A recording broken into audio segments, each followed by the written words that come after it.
Welcome to Sponsored Posts, behind the lens of how influential content is made. I'm Justin Moore. I'm the founder and CEO of Trending Family, which is an influencer marketing agency that launches campaigns with family-friendly influencers. Last episode, we were joined by Eamon Brennan, who is the creative director of branded content at Collab. He has extensive experience in influencer marketing throughout his career, including at Fullscreen. And this episode is going to be a continuation of last episode. So if you haven't listened to that one, you might want to go back and listen to it. So Eamon, you ready to jump back in? Let's do it. Perfect. So what about self-serve influencer platforms? There's a ton of them that have popped up, right? This is where a brand could go on, create a profile, essentially create a campaign that creators on the other side of the marketplace of the platform could submit applications to apply to be part of it. What do you think about those? Personally speaking, I'm not a huge fan because I think on those platforms, I don't think that creators are getting what they deserve. Can you imagine putting traditional celebrities on that kind of platform, like drag and drop The Rock into your shopping cart? It would never really work that way. So I have a really hard time. You've got all these creators vying for visibility, for relevance. They're illustrating how they all got, for lack of better words, famous for being themselves. In the platforms I've seen out there, they're great for brands who, you might have influencer marketing being handled by one person right out of college who can use a platform like that to sort of create a hot list based on a certain set of data. And that's cool. That's valuable. But from a creator point of view, certain of the marquee self-serve platforms, they go to the lowest bidder. As a creator, you're not going to get that deal unless your rate is the lowest amongst what they've seen. And that race to the bottom is something that I really don't want to see in this marketplace. I think that rates in the influencer space are crazy and, often not tied to data. But what I don't want to see is that working the other way too, where someone says, well, this guy said they'll do it for some very, very small amount of money. I'm not a huge fan of them. I think that, brands dip their toe in and they want to try everything out. A piece of tech can be very attractive, but in terms of being creator focused and in terms of elevating your brand as a creator, I personally prefer to stay away from those platforms because it's a cattle call. Yeah, no, absolutely. And so, kind of to bring back what you were talking about in the beginning about how media agencies initially were looking at these types of partnerships from a scale perspective, right? They wanted to aggregate content, use it for TrueView on YouTube. And yet I still see that as a major KPI for a lot of especially larger brands who still maybe, are running these things through their media agency. So typically the advantage I think we've seen for larger brands that want to move the needle is that they come to agencies or networks with kind of this singular strategy to get a large group of influencers all talking about, the same product or service, and, they get the economies of scale and that kind of thing. Do you think you can get scale by doing things more kind of one-on-one and a little bit more manually? No, you're never going to get the scale because the factor that we don't keep in mind here is man hours. You've worked on a lot of campaigns, both as a creator and as somebody more on the marketing side. And you know that a 5K campaign can be twice as difficult, arduous, time-consuming as a 500K program can be. So I want the one-on-one from the perspective of a creator. I would not want to be bunched in with a bunch of other people who we all have approximately the same reach. That doesn't make us similar. Do you know that saffron is the most expensive spice in the world because they are hand-picked? You can only hand-pick saffron, and that time makes it so expensive. That's the reason why doing individual deals with individual talent can be perceived as less value because it takes a lot more time, but can be a lot more tasty. Yeah, I think you're right. And I think, let's say you want to work with 20 different influencers on a campaign, the prospect of managing 20 different email threads, 20 different contracts. I think when brands start to think down that process flow, it gets very cumbersome very quickly, especially if they don't have a huge team internally to do all those things. However, I mean, what do you make of this trend of brands in-housing influencer marketing manager talent? I mean, that's not a role or a title that I think we saw much of 2 years ago, but pretty much every major brand worth their salt has that role now. Yeah, I think it was sort of inevitable, but I also think that it's a trend in its own right. You're 100% right that title of, influencer liaison or manager of influencer relations, that didn't exist years ago. And I don't know that it's going to exist in a couple of years. In fact, I've cracked a joke about having influencer in your title as a marketing professional is like having a scarlet letter. I wouldn't want it, but I do think it's inevitable. I mean, well, just to dig into that, why is that? Why do you think that's a scarlet letter? You think it's going to be a dirty word in a couple of years? I think it's a dirty word now. I think that it pigeonholes people, to simply be an influencer marketing specialist or to be somebody who's responsible for maintaining the influencer relationships of a given brand.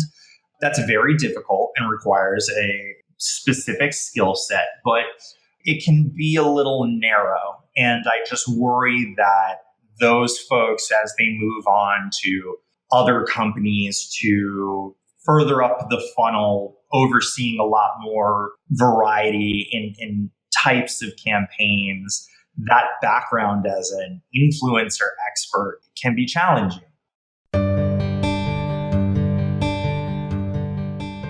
I wanted to just dig into one thing that you were talking about earlier, which was around the issue of pricing. I think a lot of brands still have a lot of questions around that, especially because, it's such a fractured ecosystem.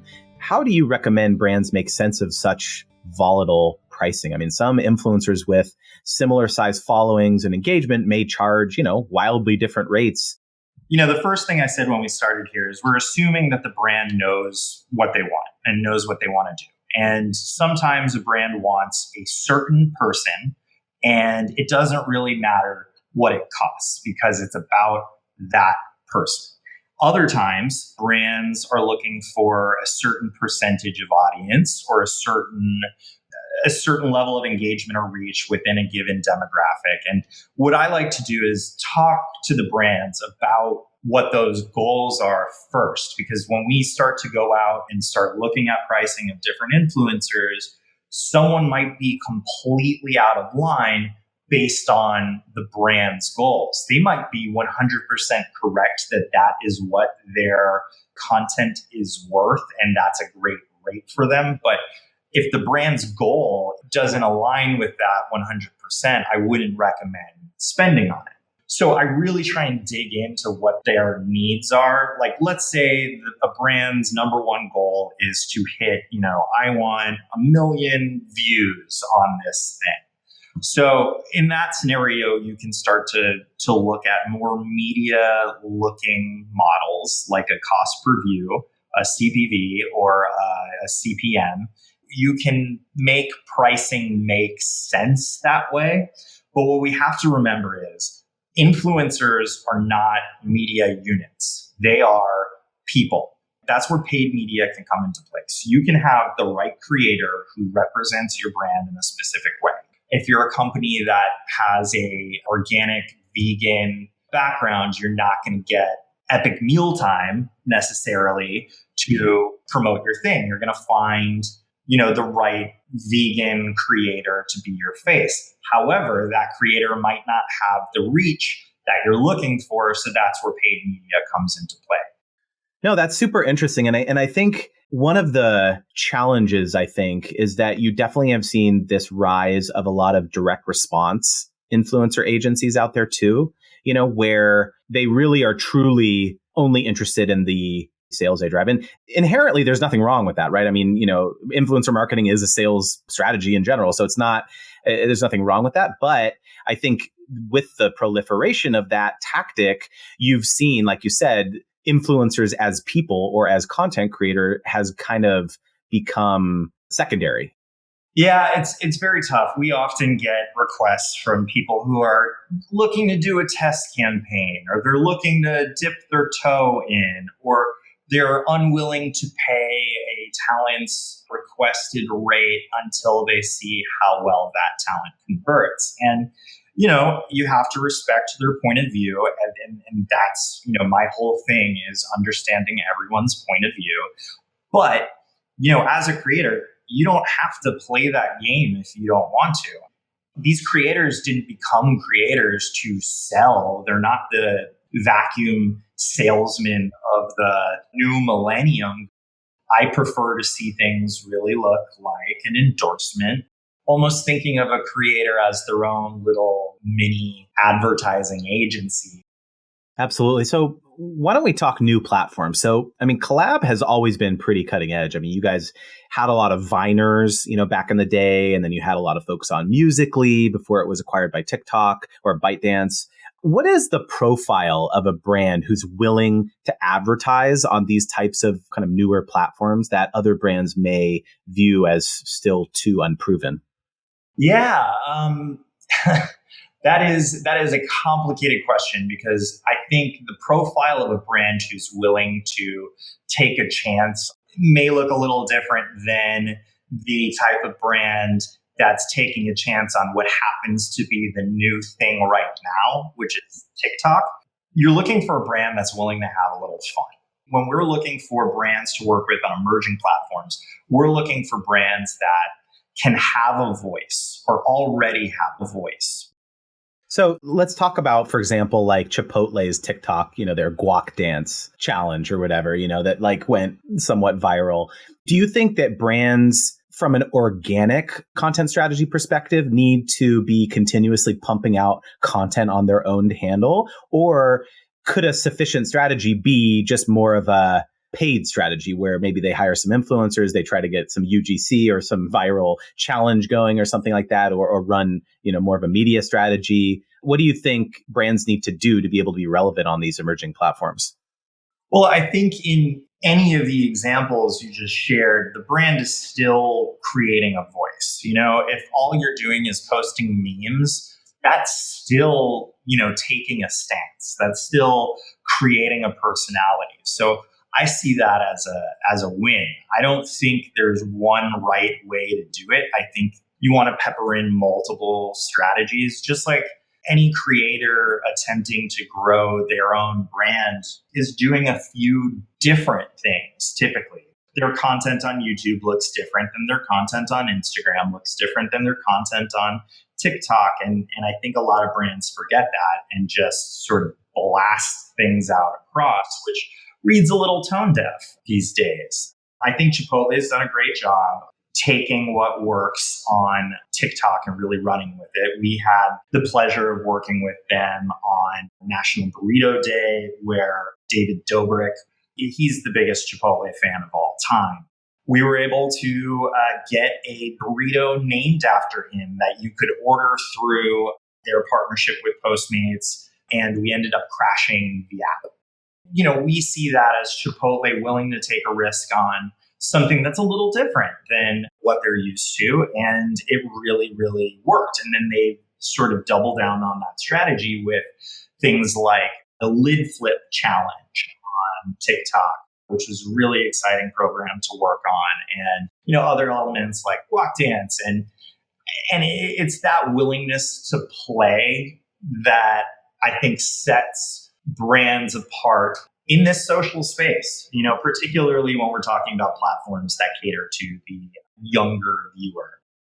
To that point, it might actually be fun to do kind of a rapid fire question and answer here. I want to get your thoughts on some of these different platforms, whether you think they're still relevant, what the future holds.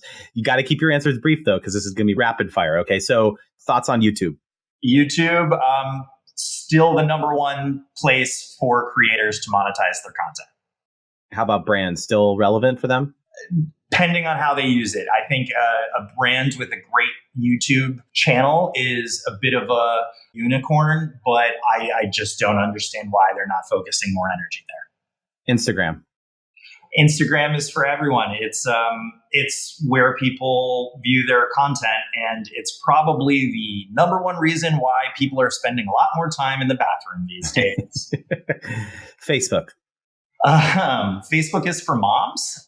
There's still this mentality that Facebook used to be something that was for young, elite college students, and now is most often used by families keeping in touch with each other, sharing memes. I don't really love their attitude towards creators individually, but as far as it relates to audience, they are still, hell, I wouldn't talk to my cousins quite as much if I didn't have Facebook. Do you think that their initiative to try to lure creators away from YouTube with their kind of long form creator strategy for video is going to be successful in the long run? I think they're years too late.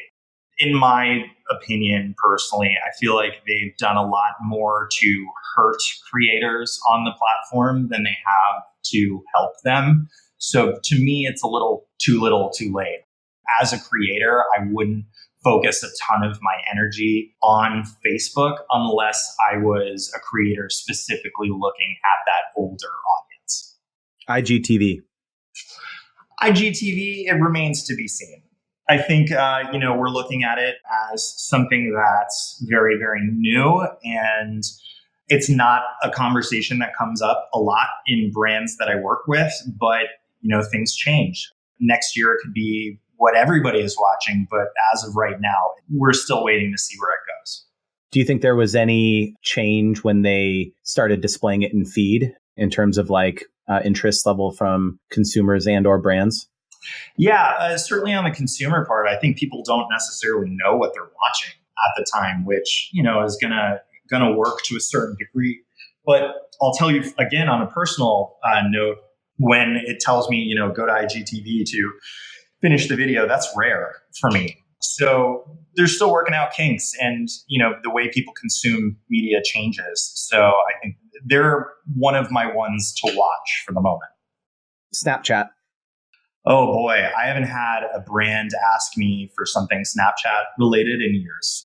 I don't have a ton of creators who use it. To me, I think it could phase out. Twitter. I think that if politics had gone a different direction, Twitter would not be as relevant as it is today.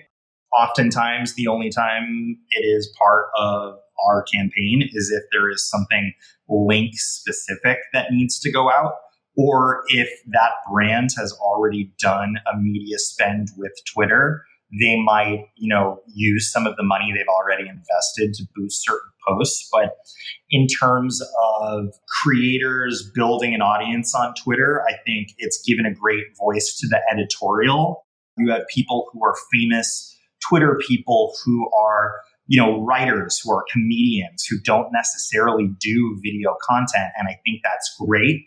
As far as it goes for brands, I just don't see the value anymore.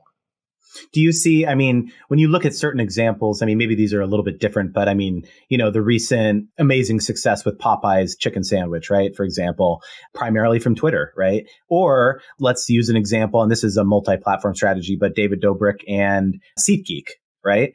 A lot of traction in addition to YouTube came from, the interaction with his fans on Twitter too, right? So is it really a platform that people can ignore? Can you ignore it?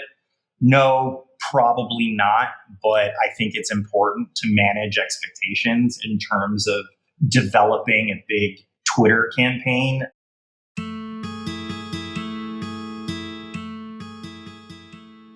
So let's dive into your biggest win in an influencer marketing campaign. Is there a campaign that kind of jumps out at you about how you kind of navigated that? What were the metrics for success? What were the goals? Is there a campaign that comes to mind?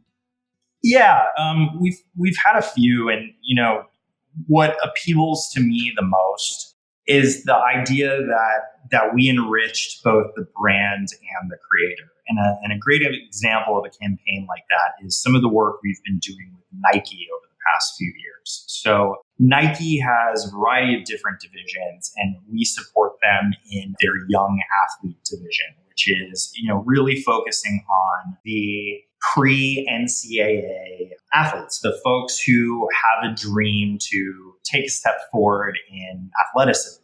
And Nike has a really, really incredible sort of mantra when it comes to this. If you have a body, you are an athlete. That's all it takes. It just, you can be an athlete whether or not you spend your whole day, sitting at your computer. You are still an athlete because you can go out and get there. So that idea was something that we really latched onto. And Nike wanted to work with a variety of younger creators on several different initiatives in the past year. We do seasonal content with them.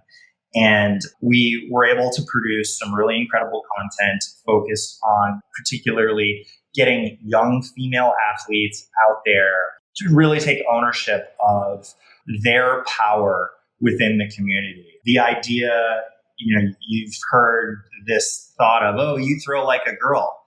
Hell yeah, I throw like a girl. That is not a negative statement.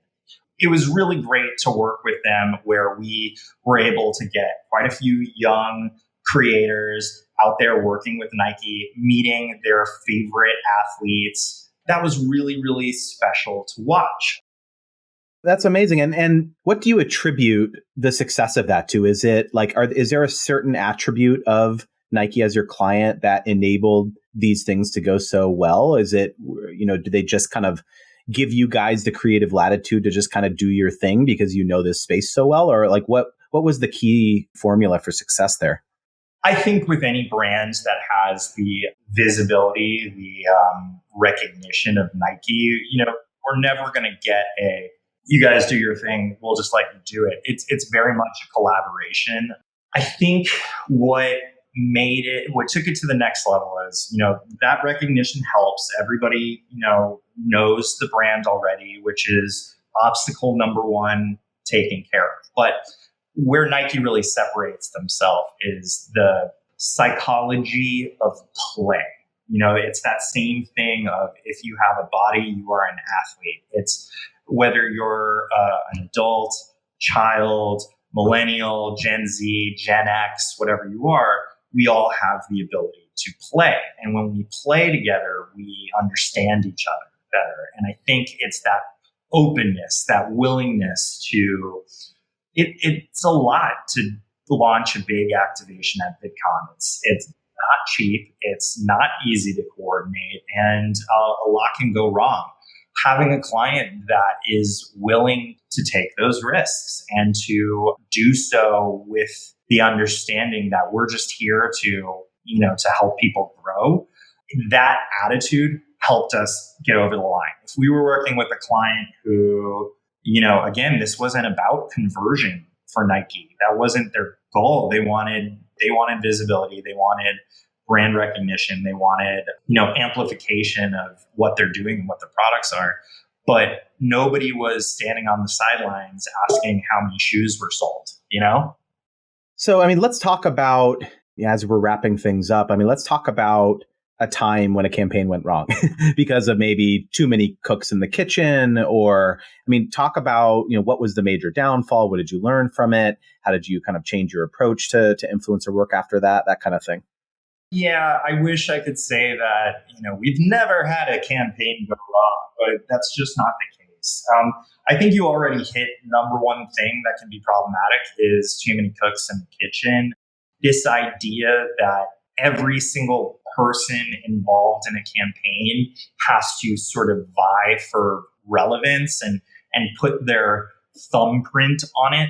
It can get you away from your overall goal. That's sort of the number one killer of things. So if I'm working on a program and I'm suddenly looped in with agency X, agency Y, agency Z, we've got this thing coming from over here, it's sort of red flag number one for me, because what I want is somebody to steer the ship. If we're all steering the ship, we're turning around in circles. So in terms of a single campaign or just, sort of any elements across campaigns that have gone that way that I can sort of target as, oh, hey, that was the problem here. I've mentioned it a few times. Knowing what you want and what your goals are at the outset is the most important thing you can do, because you can't really change what you're after once you're too far down the line. We've had clients come back, when contracts are already signed, saying, hey, actually, can we make it this, or can we change it to this? And there's just something about this industry where even if change is positive, from a creator's point of view, it can be viewed as negative. It's like making a movie. Pre-production is arguably the most important part, understanding what's going to go happen so that when you get there to set, there are no surprises, there are no mistakes. So I think a really great sign that you're working on something where you're not going to have that problem is a detailed brief, something that outlines what the goals are, something that outlines what the expectations are, and making sure that both sides are realistic about those expectations. If you were to ask me as an individual, I have less than 1,000 followers on Instagram. If you said to me, hey, if I pay you this sum of money, will we be able to get 1 million likes? Boy, I'd like that money, but I would be doing you and me a disservice if I said yes to that. So managing those expectations and everyone just being honest from go about everything is the difference between a good and a bad campaign. Mm-hmm. Well, that's great. And so as kind of a bookend to this conversation, what do you think the future of influencer marketing looks like? I mean, you've alluded to a couple things already, but I mean, what are you seeing that makes you believe that, the industry may be moving in a certain direction? I like what we're seeing in terms of creativity right now. I think that for the past couple of years, there was a little bit of a lull in terms of really creative content. And I'm a believer that constraint can beget creativity. Like, when you get a brief from a brand and you're working on something, it sort of helps if they give you parameters, because if they said you can do anything you want, you might freak out at trying to figure out what to do. But if they say you can do anything you want, as long as it relates to that back to school journey, you're already like, oh, okay, here we go. I can do a little bit more with this. So what I would like to see happen, and I think with the way people are using TikTok now, we're seeing a lot more people just getting weird with it, and I love that trend. I love looking at the internet as this zany place where just bizarre stuff happens. So in terms of trends, I like what I'm seeing with younger, less established creators just getting weird. It sounds like brands need to get comfortable with that trend, possibly, with, in terms of being comfortable with weirdness. Amazing. Well, thank you so much for joining me today. This has been a very enlightening and weird and informative conversation. So it's been a pleasure. It is always a pleasure to chat with you, Justin, and really appreciate the opportunity. Absolutely. You've just listened to the Sponsored Post podcast with your host, Justin Moore. You can subscribe to hear more great interviews and episodes via iTunes, Google Play, or wherever you get your podcasts. For more information on Trending Family, you can visit www.trendingfamily.com. See you next time.